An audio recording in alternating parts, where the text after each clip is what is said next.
Well, hello, and thank you for joining us today on our little discussion we're going to have about forgiveness.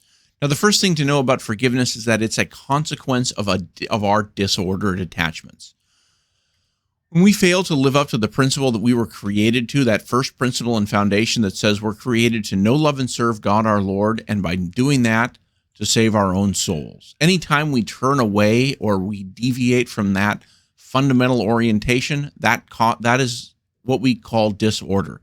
And that turbulence and that disorder between where we ought to be and where we want to be living causes harm to ourselves, to others. And so what forgiveness does is it's a way that we can repair the damage caused by our disorder. Our disorder doesn't just affect us and our ability to pray or meditate or any of that kind of stuff. It actually harms people in the world. And so forgiveness helps us to repair that damage.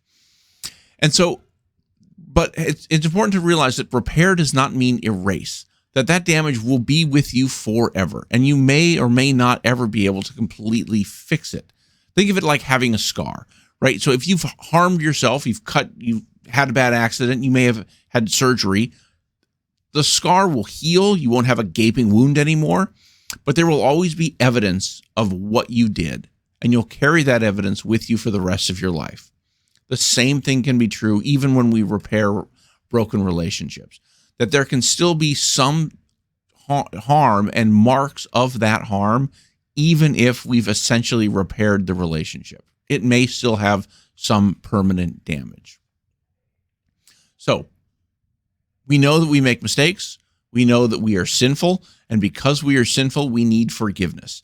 And forgiveness is not just an object. It's actually a practice. And there are several phases to being forgiven. The first phase of forgiveness is simply to admit that you are guilty. You have to take responsibility. There can be no true forgiveness if you're not admitting your own fault. Without fault, the admission of fault, there's nothing to forgive. If you don't admit that there is damage, that damage can never be repaired. So you essentially declare yourself guilty of whatever the harm is and take responsibility for that.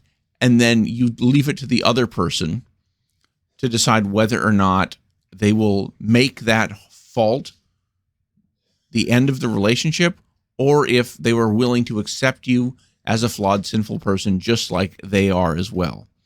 And so if they are, there's an offer of forgiveness.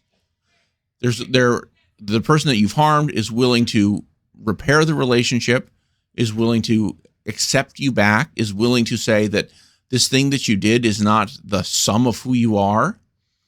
And they'll help you to move. There'll be clear signs in the way they treat you, in the way they behave, that they are offering you forgiveness. They may actually say it, or more importantly, there'll be ways you can discern that they're offering you forgiveness by the way that they're acting. And once that offer has been extended, you think that just because you acknowledge your guilt and they offer you forgiveness, you still have to do work. In my experience of hearing confessions, in my 8 years of being a priest, I can tell you that a lot of times people have great difficulty accepting the forgiveness. For some reason, they sit in that guilt. And in some ways, this is good. If you've done a bad thing, you should remember that it's bad. And then that feeling of remembering your guilt is helpful, because what it does is it says that it makes you aware of how you did it, and you're less likely to do it again if you remember that it was a bad thing you did. However, this can be damaging if that guilt leads you to say, I am a terrible person and I am unforgivable. And if that guilt prevents you from accepting that you did a bad thing and that person that you harmed is willing to move past it. And if you can't move past it yourself, it doesn't matter if the person is willing to forgive you. That relationship will never be repaired.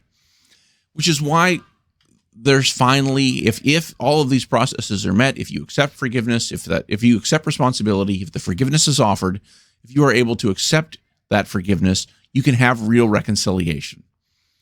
The harm you've done can be repaired. The relationship can be restored, never fully, but you can move on.